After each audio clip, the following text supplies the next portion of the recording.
नमस्कार दोस्तों, मैं हूँ आपकी अनीता सिंह। हम पढ़ रहे थे अलंकार। हम लोगों ने उपमा अलंकार को देखा था। आज पढ़ेंगे रूपक अलंकार। रूपक अलंकार किसे कहते हैं, उसके प्रमुख भेद एवं उसकी जो है उदाहरण देखेंगे। ठीक है। अगर आपने वीडियो को लाइक और सब्सक्राइब नहीं किया है तो प्लीज़ वीडियो को लाइक और सब्सक्राइब कर लीजिए। हम पढ़ते हैं रूपक अलंकार। रूपक अलंकार किसे कहते हैं? जहाँ उपमेय पर उपमान का अभेद आरोप किया जाए वहाँ रूपक अलंकार होता है। उपमेय पर उपमान का, उपमेय किसे कहते हैं, उपमान किसे कहते हैं, हम लोग पहले भी पढ़ चुके हैं। उपमेय जिसकी तुलना की जाए, उपमान जिससे तुलना की जाए। उपमेय किसे कहते हैं? जिसकी तुलना की जाए, यानी मनुष्य से संबंधित चीज़ें होती हैं, मानव से संबंधित चीज़ें होती हैं। उपमान जिससे तुलना की जाए यानी प्राकृतिक चीज़ें होती हैं। तो दोनों में अभेद आरोप किया जाए, यानी दोनों को एक ही कर दिया जाए। किसको? उपमेय को, उपमान को एक ही जहाँ बताया जाए वहाँ जो क्या होता है, रूपक अलंकार होता है। इसका दूसरा उदाहरण, दूसरी परिभाषा देखते हैं। जहाँ उपमेय उपमान दोनों को एक ही कर दिया जाए, जहाँ उपमेय उपमान दोनों को एक ही कर दिया जाए वहाँ रूपक अलंकार होता है। यानी बात वही है, उपमेय उपमान को जो है क्या कर दिया जाए, एक ही बना दिया जाए, वहाँ कौन सा अलंकार होता है? रूपक अलंकार होता है। चरण कमल बंदो हरिराई, चरण रूपी कमल, यानी कि चरण को क्या कर दिया गया, कमल बना दिया गया। चरण और कमल में अभेद स्थापित कर दिया गया। चरण को क्या बना दिया गया? कमल। तो बंदो हरिराई, बंदो वंदना करता हूँ, हरि हरि की चरण रूपी कमल की वंदना करता हूँ। तो चरण रूपी कमल यानी चरण को क्या कर दिया गया? कमल बना दिया गया। चरण और कमल दोनों में अभेद स्थापित कर दिया गया। अगला है, अवधेश के बालक चारि सदा तुलसी मन मंदिर में विहरे। अवधेश के बालक चारि, तुलसीदास कहते हैं कि तुलसी के मन मंदिर की जो है तुलसीदास की पंक्तियां हैं। अवधेश के बालक चार सदा सदा तुलसीदास के मन रूपी मंदिर में क्या कर रहे हैं? विहार कर रहे हैं। अवधेश यानी राजा के बालक चारि यानी चारों बालक जो है तुलसी के मन रूपी मंदिर में विहार कर रहे हैं, खेल रहे हैं। ठीक है। बंदौ गुरु पद पदुम परागा, बंदौ गुरु, यहाँ गुरु का पद और पदुम परागा को एक कर दिया गया है, यानी अभेद दोनों में दिखाया गया है। जो पद गुरु का पद है और जो पदुम परागा है यानी कमल का जो पराग है वो दोनों जो है एकाकार हो गए हैं, एक ही हो गए हैं, दोनों में कोई भेद नहीं है। तो यहाँ भी कौन सा हो जाएगा? रूपक अलंकार हो जाएगा। रूपक अलंकार के प्रमुख भेद, वैसे तो रूपक अलंकार के बहुत सारे भेद होते हैं, लेकिन हम इन 3 भेदों को पढ़ लेंगे तो हमारा काम चल जाएगा। तो रूपक अलंकार के प्रमुख कितने भेद होते हैं? 3। हमें 3 ही पढ़ना है। सांग रूपक, परंपरित रूपक, निरंग रूपक। सांग रूपक, जहाँ उपमेय पर उपमान का अंगों सहित आरोप किया जाए। अंगों सहित यानी कि उपमेय के जितने अंग हैं, उपमान के जितने अंग हैं उनका वर्णन किया जाए। जहाँ उपमेय पर उपमान का अंगों सहित, उपमेय पर जो है उपमान का अंगों सहित आरोप करने, उदाहरण हम देखेंगे तो हमें अच्छे से समझ में आएगा, हम इसको अच्छे से समझाएंगे। पहले इसको पढ़ लेते हैं। जहाँ बाद में आने वाला रूपक पहले आए हुए रूपक पर आश्रित हो। निरंग रूपक, जहाँ उपमेय पर उपमान का अंग रहित आरोप किया जाए। निरंग माने अंग रहित, ठीक है। निरअंग, निर माने नहीं, अंग, जहाँ अंग नहीं हो यानी अंग रहित आरोप किया जाए। इसका उदाहरण देखेंगे तो समझ में हमें अच्छे से आएगा। सांग रूपक अलंकार, जहाँ उपमेय पर उपमान के अंगों सहित आरोप किए जाए वहाँ सांग रूपक अलंकार होता है। उपमेय पर उपमान के अंगों सहित आरोप किया जाए वहाँ क्या होता है? सांग रूपक अलंकार होता है। उदाहरण से समझिए।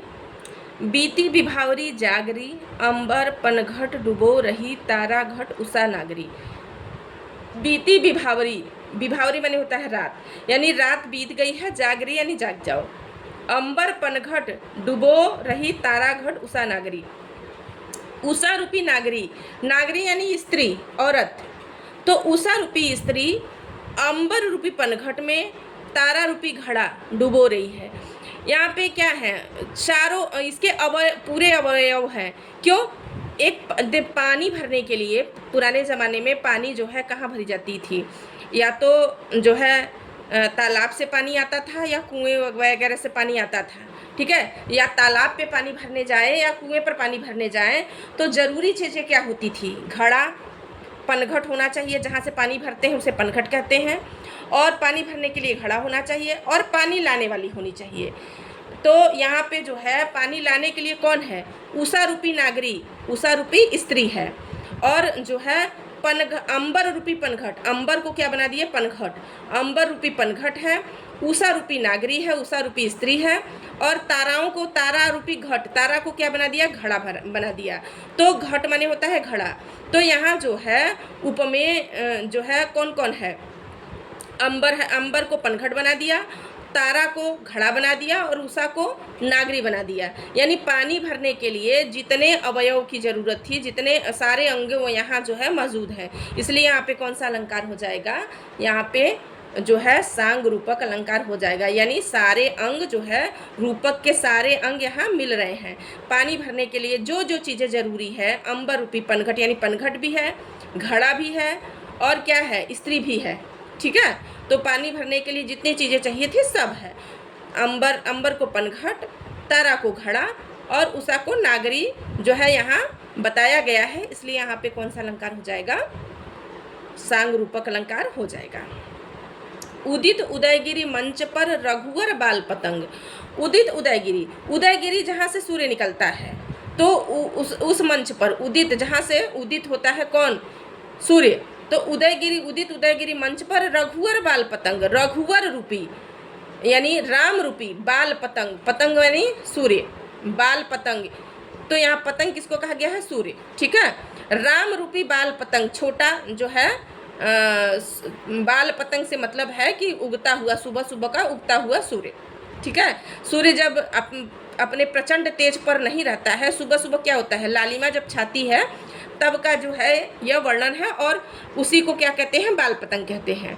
तो रघुवर यानी राम रूपी बाल पतंग, बिकसे संत सरोज सब, हर्षे लोचन भृंग, बिकसे सूर्य को देखकर जो है सरोज यानी कौन, कमल खिल उठते हैं। तो यहाँ संत रूपी कमल, बिकसे कौन, संत जो है, सारे संत जो है क्या हो गए, खिल उठे, कैसे, संत सरोज सब जो है, संत सरोज रूपी संत जो है खिल गए, जो जैसे सरोज कमल खिलता है तो सरोज रूपी संत जो है क्या हो गए, खिल गए। हर्षे लोचन भृंग, और लोचन भृंग, और क्या हुआ, कमल को खिला हुआ देखकर भृंग यानी पतंगे जो होते हैं, भौरे जो होते हैं, वो क्या करते हैं, खुश हो जाते हैं। उसी प्रकार क्यों कौन, संतों के लोचन क्या हो गए, हर्षित हो गए, प्रफुल्लित हो गए। तो यहाँ पे जो है रूपक के सारे अवयव होने के कारण यहाँ पे कौन सा हो जाएगा, सांग रूपक अलंकार हो जाएगा। आप ये समझिए कि जिसमें रूपक एक ही बार आए वह निरंग रूपक होता है, जिसमें रूपक 3 बार आए वह सांग रूपक होता है, और जिसमें रूपक 2 बार आए वह परंपरित रूपक होता है, ठीक है। अभी हम पूरा पढ़ेंगे तो इसको हम अच्छे से समझा देंगे। गुरु धोबी शिष्य कापड़ा, साबुन सिरजनहार, सूरति शिला पर धोइए, निकसे ज्योति अपार। अब देखिए कपड़ा धोने के लिए क्या क्या होना चाहिए, साबुन होना चाहिए, पानी होना चाहिए, ठीक है, और जो है कपड़ा भी होना चाहिए। तो गुरु रूपी धोबी, शिष्य रूपी कपड़ा, साबुन सिरजनहार, और जो है सिरजनहार यानी परमात्मा रूपी क्या है, साबुन है। सूरति शिला पर धोइए, सूरति शिला पर धोइए, निकसे ज्योति अपार। अब भगवान से मिलने के बाद आत्मा जब परमात्मा से मिलेगी तो ज्योति तो उसमें अपार निकलेगा ही। तो यहाँ पे जो पहली लाइन में है क्या है, इसमें जो है सांग रूपक अलंकार है। धोबी रूपी कपड़ा जो है, गुरु रूपी धोबी, शिष्य रूपी कपड़ा, और परमात्मा रूपी क्या हो जाएगा, साबुन, ठीक है। अगला देखते हैं, नारी कुमुदनी अवध सर रघुपति विरह दिनेश। नारी रूपी कुमुदनी, नारी रूपी कुमुदनी, अवध सर, अवध रूपी जो है तालाब, रघुपति विरह दिनेश, रघुपति यानी रामचंद्र जो है कैसे हैं, क्या है, दिनेश यानी सूर्य, रघुपति रूपी सूर्य, अस्त भय प्रमुदित भई, निरखी राम राकेश। तो जो है कुमुदनी क्या होता है, कुमुदनी जो है जब सूर्य अस्त होता है तो कुमुदनी खिल उठती है, यानी अस्त भय किसके, दिनेश के। सूर्य के अस्त होते ही कुमुदनी जो है क्या हो गई, प्रमुदित यानी खिल उठी। भाई प्रमुदित भई खिल उठी, निरखी यानी देखकर राम रूपी राकेश को। तो यहाँ भी जो है कितनी बार आया है, नारी रूपी कुमुदनी, अवध रूपी तालाब और रघुपति रूपी दिनेश। तो यहाँ पे क्या हो जाएगा, यहाँ पे सांग रूपक हो जाएगा। सखी नील नभसर से उतरा यह हंस आहा तिरता तिरता, अब तारक मौक्तिक शेष नहीं निकला जिनको चरता चरता। सखी नील नभसर से, नीले नभ से नभसर से उतरा, हंस किसको कहा गया, हंस जो है सूर्य, सूर्य रूपी हंस जो है अब तारक मौक्तिक ओस रूपी मोती, जिनको क्या कर रहा है, सूर्य जो है शेष नहीं, मौक्तिक शेष नहीं निकला जिनको चरता चरता।